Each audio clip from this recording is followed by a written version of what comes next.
going to be making a natural soap today, and this is one that I did as a tester when I was testing a bunch of new essential oil blends, and this one was actually one that was by far the favorite of everybody. So this one I'm going to call Sea Forest, and it's going to be a blend. Look at my notes. It's got lemongrass, cedarwood, rosemary, and eucalyptus. Now in here, this is a little bit of scraps from the Breathe soap I did. So that one was lavender, peppermint, and eucalyptus. But this one, the indigo is kind of grainy, so I ended up shaving off the bottom part of the bark because I didn't really like how it looked. So I went ahead and kind of crumbled this up, and I'm going to put this in the bottom of the soap, so it'll make it kind of like a speckled, maybe sea flourish look. I think it'll be really pretty. This is going to be all natural, like I said. It's going to be goat's milk. I have my goat's milk. You can see a little bit of there. I did powder this time, so I did the powder with a little bit of water.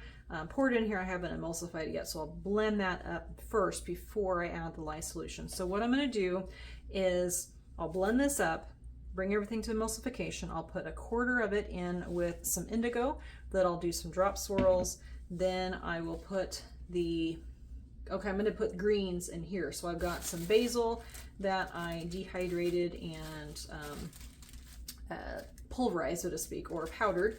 Same thing with some dandelion, and then I have some spinach powder. This one is Wholesale Supplies Plus, so is the indigo, and all the essential oils are Bramble Berry. So like I said, I'll put this in the bottom with the green, and then I will add in the rest of that, put in some drop swirls, and probably do some swirls on the top. And this should be, lemongrass does move pretty quickly.